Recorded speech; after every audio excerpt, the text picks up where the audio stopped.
আগেও বলেছি আমাদের ধান্যকুড়িয়া একেবারে উৎসবের ঝুলি।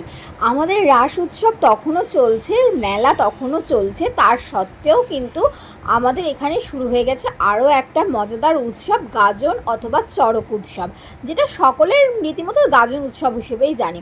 সেই দিনকে চড়কের প্রথম দিন, যেদিন ঘাট সন্ন্যাস ছিল, এই যে ঘাটে পুজো হচ্ছিল, যার জন্য ঘাট সন্ন্যাস বলে। ঘাটে দাঁড়িয়ে যেহেতু জলের মধ্যে সন্ন্যাস নেওয়া হয়, তাই এটাকে ঘাট সন্ন্যাস বলে।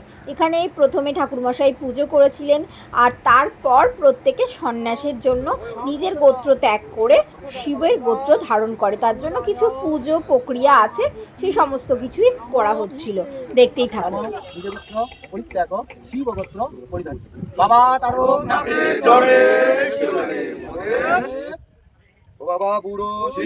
এইভাবেই উত্তরী নেওয়া হয়। তো নিজের গোত্র ত্যাগ করে এই যে মালাটা ধারণ করছে তারা, সেটার মাধ্যমে শিবের গোত্র নিজের গলায় ধারণ করে। ততক্ষণ পর্যন্ত এরা নিজের গোত্রে থাকে না, ততক্ষণ পর্যন্ত এই মালাটা আবার খুলে ফেলা হবে।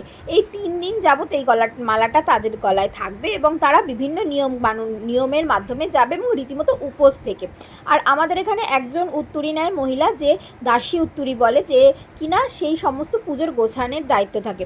সব শেষে শেষ সন্ন্যাসী উত্তরী নেয় এবং এই 3 দিন ধরে কি কি হয় সেই সমস্ত ভিডিওর মাধ্যমে তোমাদের সাথে শেয়ার করবো। ততক্ষণ ভিডিওটা ভালো লাগলে লাইক, শেয়ার অ্যান্ড সাবস্ক্রাইব করো। টাটা।